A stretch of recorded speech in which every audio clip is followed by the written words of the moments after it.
Okay, go ahead. All right. Well, hello, everyone. Again, my name is Kellie Kish. I'm the recycling coordinator for the City of Minneapolis. I'm going to talk you through all things the city's organics recycling program. And I'll go from the program itself, kind of the history behind it, to some of the outreach and education for participation, contamination we find in the program, and then why certain certifications are accepted for compostable food service items, why some are not, and then talk a little bit more about a bill in the Minnesota State legislature right now that we hope gets passed with my Minnesota Composting Council hat on, to help make it easier for more organics programs coming on board, as there are many coming on board in Minnesota right now, have successful programs. All right, so just a real quick overview of solid waste and recycling. We're very unique in terms of the fact that we actually have city staff do physical collection from one half of the residential 1 through 4 unit buildings in the city, and a contractor provides the collection services for the other half. Many communities contract just with a hauler or several different haulers for the collection services. But for us, having our own city staff do it and our own vehicles provides us some great opportunities to help make sure that we have low contamination in our recycling and our organics recycling program. As you can see by this picture here in the middle, this is kind of what our typical cart and truck setup looks like, where many communities switch to the automated collection vehicles. We never did that because approximately 60–65% of our pickups are in the alleys, which are very narrow. There's a lot of T-shaped alleys, dead-end alleys, which makes maneuvering those larger automated collection routes very difficult. So we still have 2 people on a truck with these semi-automated cart flippers. So the crews physically wheel a cart up to that flipper, push a button, and it dumps it in. So I will talk again a little bit here on how that is a benefit for us in our programs. Another couple unique things about the city is, most folks think that trash goes to a landfill. And here for the City of Minneapolis, all of our residential waste does go to a waste to energy facility, the Hennepin Energy Recovery Center in downtown Minneapolis, where it is burned to produce energy. It does not go to a landfill. Even this morning, I got a voicemail with folks talking about, oh, there's a big debate online about buying compostable pet waste bags. And I know that pet waste can't go in the organics, but people think that it's better for their pet waste to be in a compostable bag for it to go to the landfill.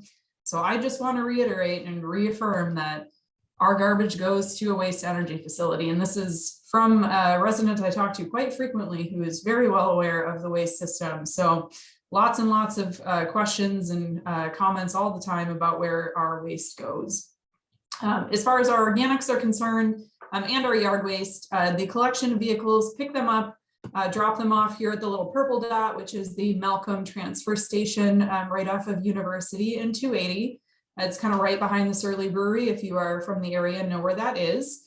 And from there, they get loaded into semi-trucks and drive all the way out to Specialized Environmental Technologies, or SET's composting facility in Rosemount. I believe some of you were able to go on a tour there this fall/summer, but it is an all outdoor facility. They're very welcome of people coming to see the process and learning how it works, and a bit more on the why certain items are problematic for their system. So to dig into the organics program itself, it's been around actually for quite a long time. We started with a pilot program back in 2008, and that pilot program came about from a group of residents wanting to do a study to see if a local anaerobic digester for their community was feasible, and to really, find out what amount of feedstocks do we have available in our community. Someone had to do the collection.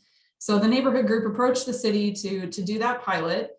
It was about 5,000 households. After we expanded a few times, so we're using 1 truck for all 5 pickup days of the week. And somewhere between 30 and 50% of eligible households signed up to participate.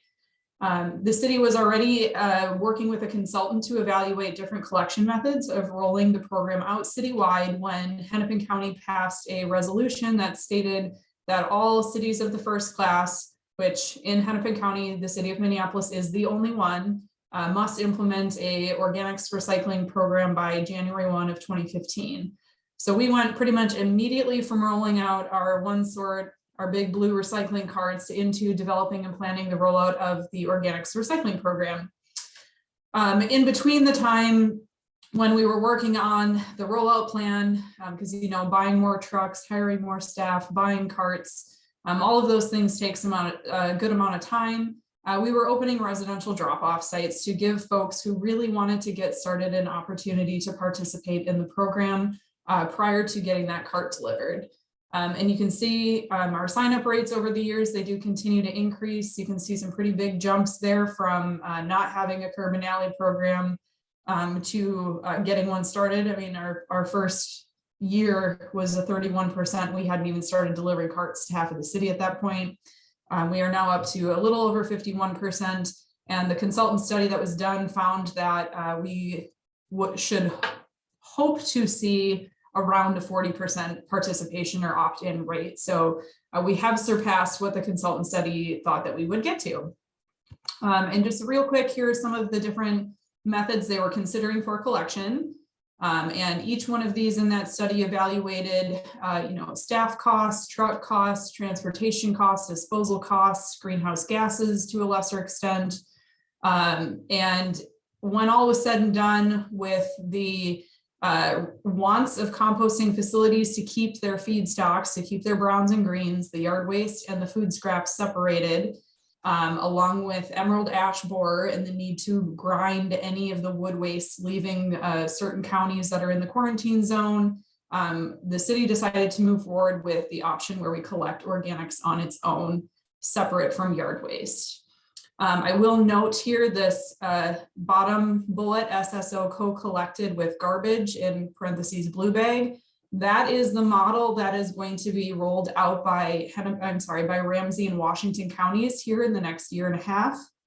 So every resident in the county will be able to participate in the organics program without any changes to their carts. They're going to get special durable compostable bags that will go directly in with the garbage. Those two counties require all of their garbage to go to the Newport refuse-derived fuel plant. And they are upgrading that facility to have sorting lines to be able to use robots. And I believe also people to pull off those compostable bags to divert them for composting with a potential far future of anaerobic digestion for that material before it would then get composted. So there's a couple communities, backtracked here, a couple communities that do collect organics and yard waste together. For example, immediately north of Minneapolis, Columbia Heights is one of those communities. I think the only reason they are able to do it is because they have such a small amount of households that it's not an issue for the composting facility to receive the organics and yard waste mixed together. But pretty much every other community is collecting organics and yard waste separately at this time. So the quick 2-cent overview about the program.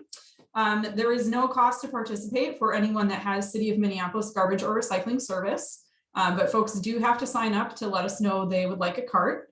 Over 51% of people have signed up. And then I had mentioned our organics are composted down at SET's Empire composting facility in Rosemount. That is the only one of their facilities that has a permit to accept food scraps. The only other major source separated organic composting facility in the Twin Cities metro region at this time is the Shakopee Minnewacan Sioux community down in Shakopee. And they are actually going to be building a brand new compost site here in the next couple of years which will significantly increase the capacity for more organics in the region, which is very much needed with the Ramsey Washington program rolling out, and with Hennepin requiring now all cities in Hennepin County to have organics programs for residents. For those I had mentioned, we opened up some organics drop-off sites when we were rolling out the program. We never actually closed any of those that we opened, and in fact opened more. So as of this coming spring, there will be a total of 20 residential organics drop-off sites in the city, some of which are 2 carts in a park. Our biggest one right now is at the Wedge Co-op, and there, I believe, are 12 carts at the Wedge. At its max, we had our very first drop off we opened was Pearl Park down in South Minneapolis. And we had, I believe it was 14 64-gallon carts emptied 3 times a week, and they were always full, and it was always clean organics. So the reason we keep these open is for the people who live in larger apartment buildings who don't have city service to be able to have an option to compost their food scraps. So what goes in? It is going to be literally all food, meat, bones, dairy products. There was confusion at the beginning about it's not just organic food, but literally all food, cooked, uncooked, lots of differentiation between organics, recycling, and composting. We purposely use different terminology to make sure that folks understand that it is a supplement to a backyard compost bin and not a replacement for it, because you can obviously benefit from using the compost you create in a backyard bin immediately, but there are things that you can't put in a backyard bin that you can compost through the organics recycling program, because it's going to a much larger composting facility where those piles are hotter for longer and able to fully and safely break down all of the items in there. Food service items, paper towels, napkins, pizza boxes, egg cartons, other fun items from coffee grounds and tea bags to indoor plant trimmings. We have that on the list for those folks who, we don't have yard waste pickup in the middle of winter and people still have plants, flowers. We want to make sure that that material is not getting tossed in the trash. So indoor plant trimmings is on the list. Certified compostable food service items is going to be a huge talking point here, because that's where we get a lot of confusion is around the food service items. And I'll go into that a bit more. For now and for the past several years, the only certification that is accepted by the city's composter and all compost facilities in Minnesota is BPI's, and that is the Biodegradable Products Institute. And they are a third party who tests the entire product in addition to all components of the product and does not allow any added PFAS into the manufacturing of those food service items. Some things that are not accepted, plastic lined paper items like milk cartons, ice cream tubs, Asian takeout pails, other things that the state really won't allow, like diapers or pet waste. And I should caveat that with the state will not allow them without advanced permission. And because odors can close compost sites and have closed compost sites around the country, none of our large scale composters here in the area would like to even dabble in or begin to accept those items. And then there's a lot of confusing products out there labeled everything from biodegradable, made from plants, oxo-degradable, things labeled compostable that aren't actually certified. And that's where we find the largest amount of contamination. What I like to tell folks with these items and what happens when they go in the compost is kind of this picture in the upper right-hand corner. I like to call that a milk carton skin, and the microbes in the composting process will actually eat the paper and leave behind the plastic lining that remains that they were unable to break down.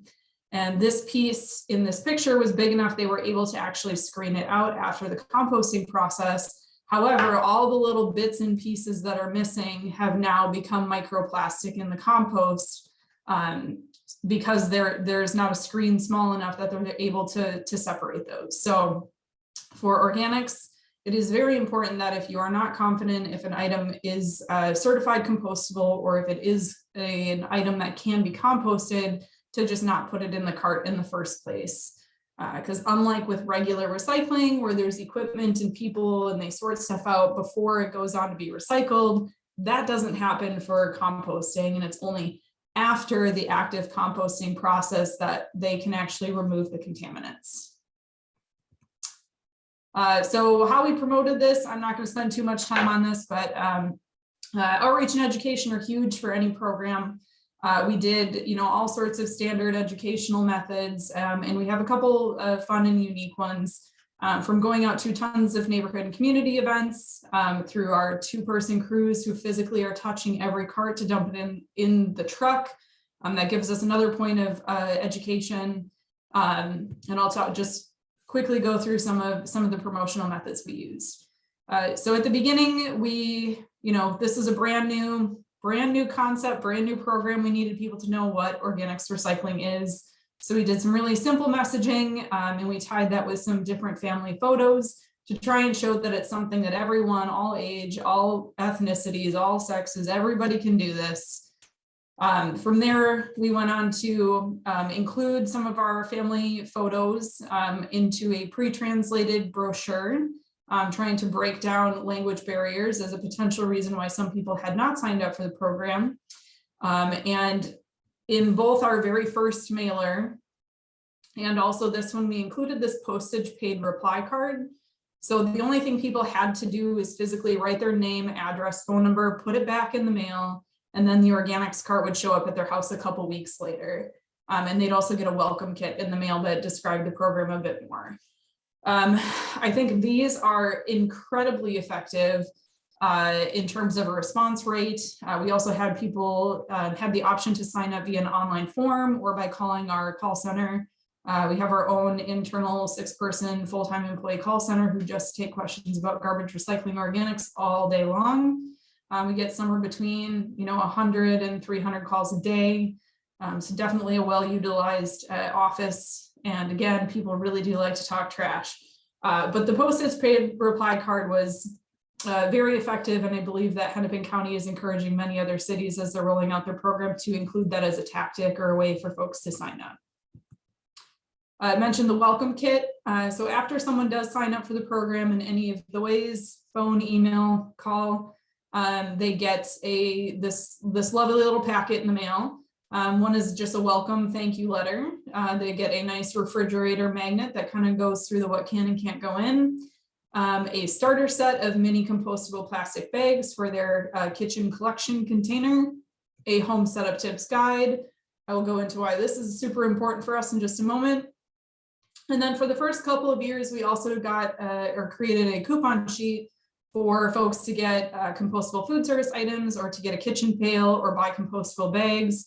That's something we chose to discontinue after a couple of years because it was just too difficult to work with the local stores to get them to approve a coupon that was valid for 1, 2, 3 long years. And we didn't really build in a tracking mechanism to verify how many of those coupons were being used. So after our 3rd year of updating it, we decided it's just not something we feel we need to include anymore because we're not hearing anything back from residents about it either. So that home setup tips piece we feel was super important because it really does kind of walk people through there's not a one size fits all option for how this is going to work for you and your family. Some people don't want to purchase compostable plastic bags. So we, in that guide, talk about, an option to do that. Use some random container you have around, from an ice cream pail to a coffee can. Some people just keep their organics in a bowl in the fridge, or there's these fun silicone mold things that you can put in your freezer. So it kind of walks people through many different options and ways that people can set up the program in their house. And some tips like removing moisture, or if you're using a kitchen collection pail, to use one that has a vented lid, and kind of describes a little bit why as your food scraps break down, so long as that moisture that's in there can evaporate out or has the ability to do so, the food scraps are going to break down slower, and that's going to result in less smells, and it's going to result in your compostable plastic bags lasting longer. So home setup tips for us was a minor cost compared to purchasing kitchen collection pails for every single person or household in the city who signed up. Some people, like I said, want stainless steel, someone wants a ceramic, someone wants their coffee can. So it would have been a significant added cost for items that may not be used for their intended purpose or may not be used at all. And then there are some communities that provide ongoing compostable plastic bags.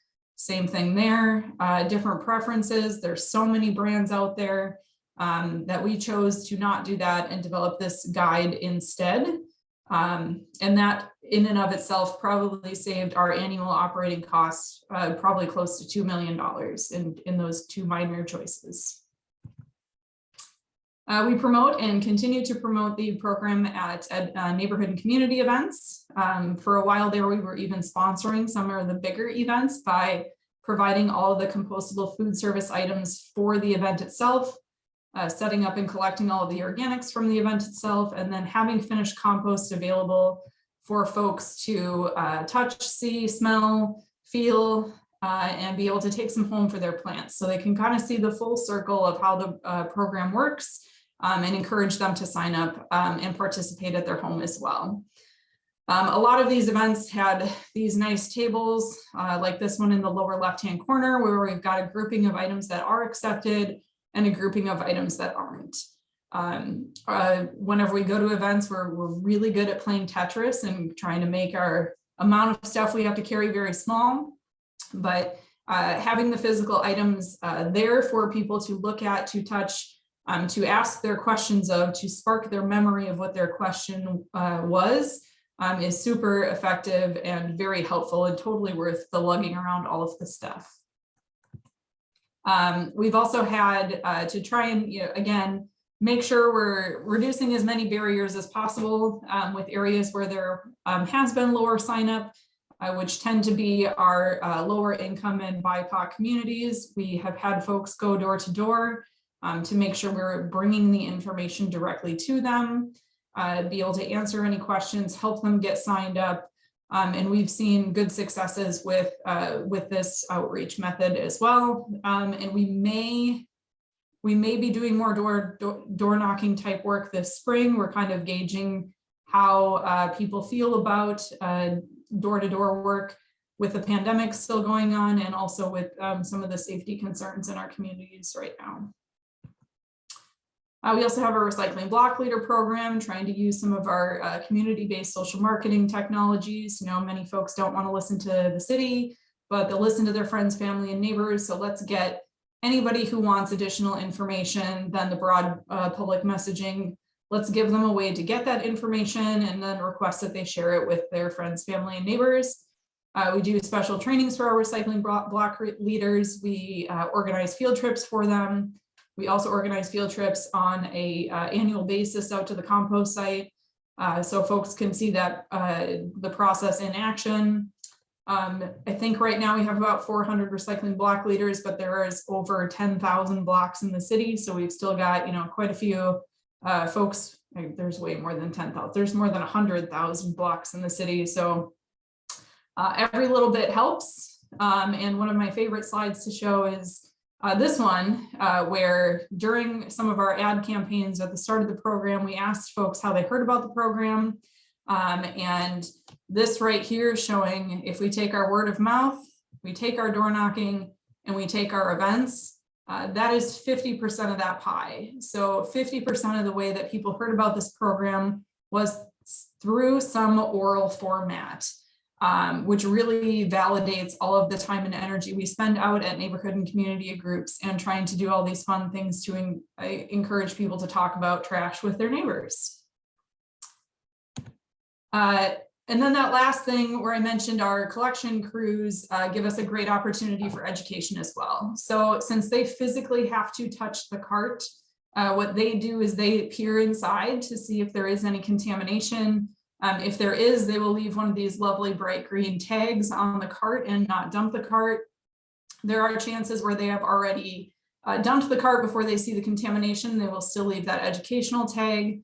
Those educational tags, there's a bottom perforated section that comes back to our office that gets entered into our system. And then we send a direct mailer to the household, reiterating the issue with what was in their cart, how they can correct it so we can pick up the next time. We also leave these cart hangers, which are more of an informational message for everyone, as a really low cost way for us to address some common contaminants we're finding in carts. And then just kind of continuing on with the trying to make things easier to understand for all people in the city. We've just recently transitioned our very text-based tag to include more photographs. And the backside is now translated in Spanish as well, as are the backside of these cart hangers. So all of this outreach and education leads into the how the heck well are we doing at this program? So every spring, with the exception of 2020, exception of 2020, we have done truckload sorts of food scraps over at the Malcolm transfer station. So real quick, what happens there? Truck dumps the load. We obviously have the net weight of the material inside. We get lovely volunteers. So if anyone here wants to volunteer, please let me know, because we'll be doing them again this spring. To help us sort through each of those bags, and they physically rip open every bag, dump out the contents, and pull out things that shouldn't be in there. So we've got, it's really high-tech process. We use 5-gallon pails to sit on, and we use curbside recycling bins. And the one bin in a pairing is for the contaminants, and the other bin is going to be for any food that is deemed still edible.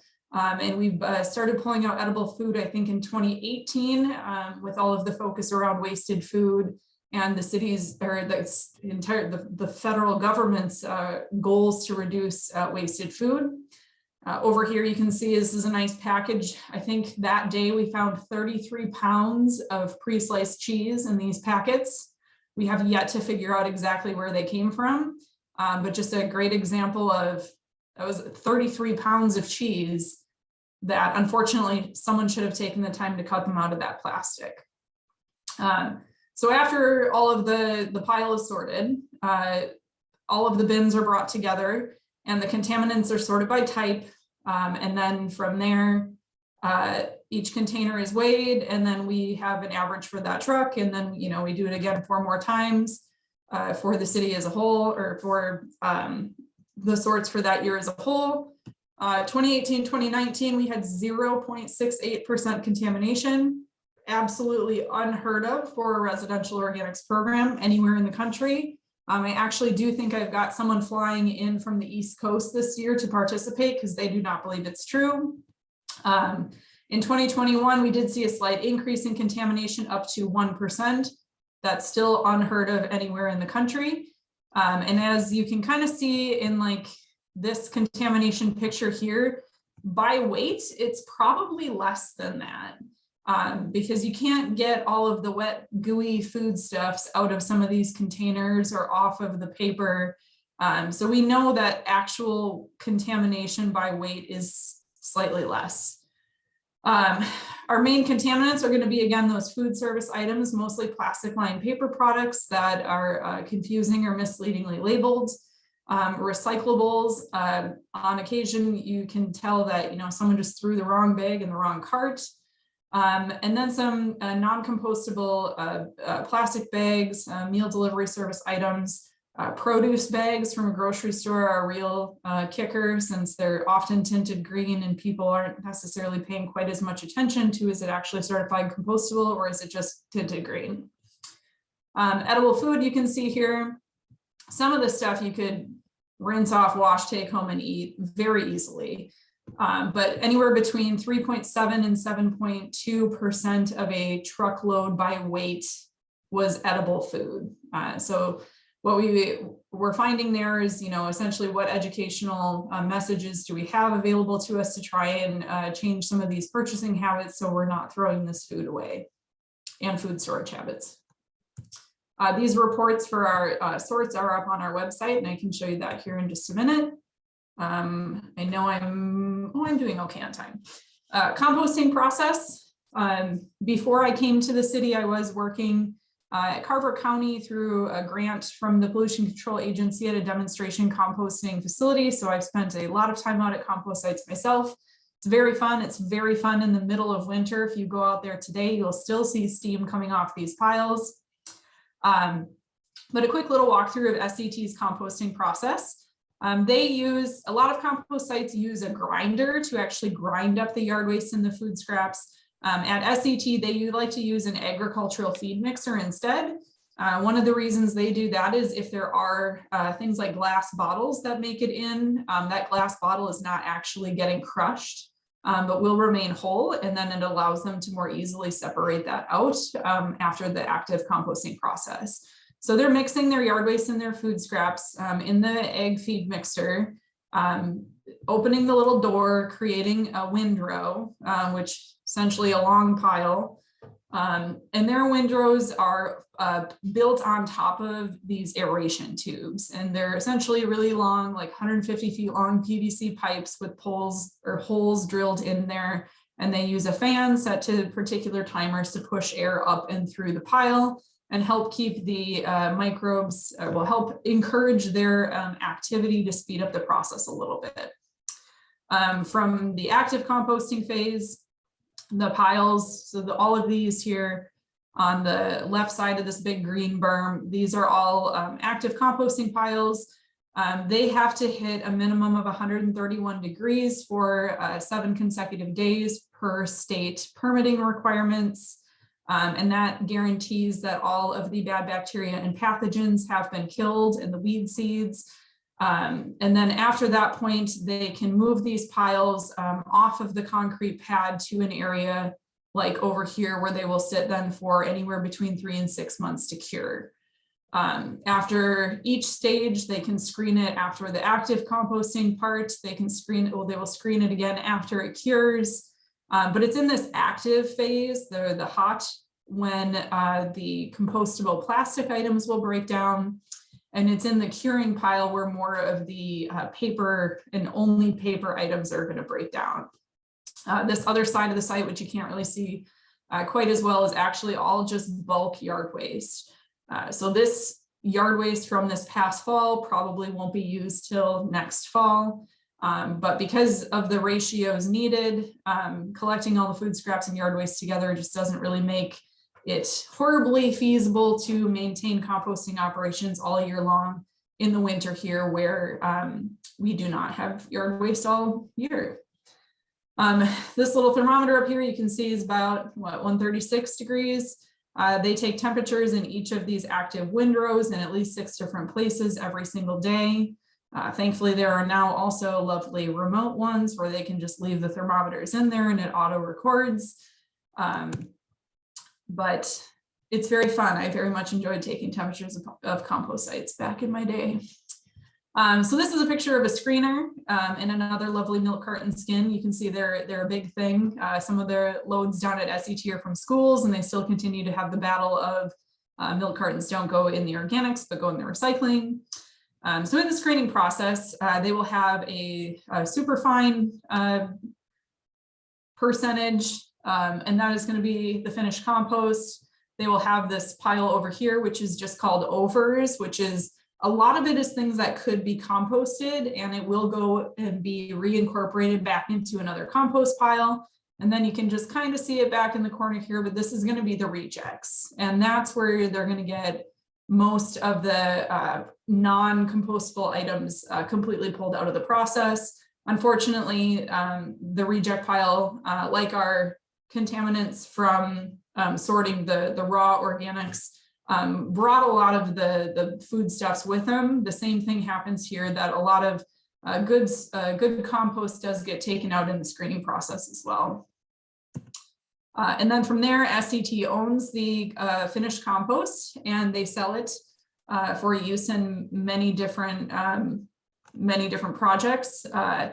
Minnesota Department of Transportation recently changed a spec to allow a food scrap derived compost used in state projects. Note they changed the spec to allow it, but it is not being used very often at this time. So with my other hat on, Minnesota Composting Council hat on, we are constantly trying to work on other market development projects and activities. One of the programs we have is called Plate to Garden, where it's actually a fundraiser for neighborhood and community groups to essentially buy compost from their composter, sell it for a per bag rate, and the bags weigh about 20 pounds each. And these nonprofits, these community groups can make anywhere between $500 and $1,000 for 4 hours worth of work. It's great events, very fun to, people really love seeing the bulk compost, to, again, physically see and touch it prior to it going into a bag for them using in their home. knowing that it is closing the loop from the organics they put into a cart. And then it's, again, staying close to home, and they're not buying some bagged stuff from a hardware store that they have no ability to see what it looks like prior to purchasing it. So a couple changes in materials accepted over time. When we first rolled out the program, Cedar Grove, which Cedar Grove is a composting facility in Washington State, they used to approve their own items for their own composting process.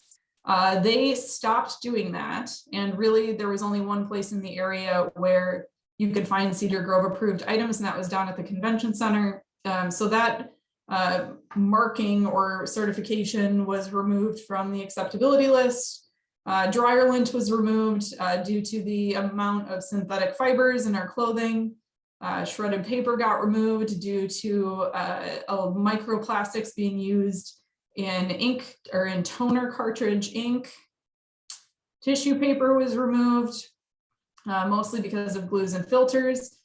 Textiles, it used to be promoted that textiles that were 100% cotton, wool, or silk could go in the organics, but the composters kind of want to move more to only items that are food related are ones that we should be even talking about going into the organics. Couple items that are no longer widely promoted: tea bags. There's just far too many of them out there now that are more of the what can I think of, like the nylon type material. Tissues is a questionable one that we have pulled from educational items currently, but is not yet on the no list. Kleenex is now making an antiviral tissue. And in researching this antiviral tissue, we discovered that almost all of that brand of tissue has conditioners in it, but we are not being provided appropriate information to verify whether or not the conditioners will fully and safely break down in the composting process. And then I already mentioned the all non-food related items. So why BPI? Why is BPI the only certification that's accepted? It is one, again, that all Minnesota composters have agreed that they have confidence in, that the items will fully and safely break down. BPI is a third-party tester and the tricky thing about them is they test in a lab. It is not on a field. It is not at a compost site itself. It is a lab testing using the ASTM standards. Many other parts of the world also will accept items like TUV Austria or OK Compost, or what is it called? It's the BNQ seedling certifications for compostability.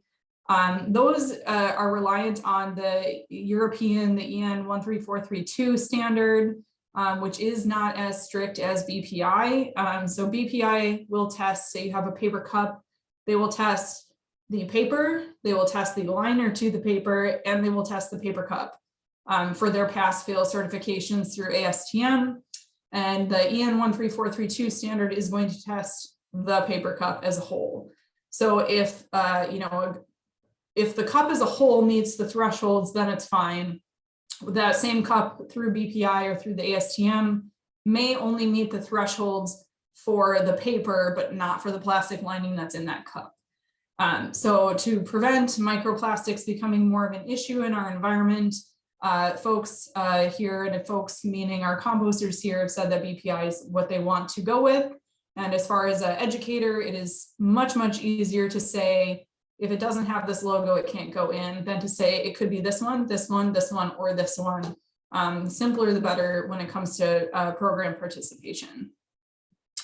I had mentioned BPI only does lab testing, not field testing.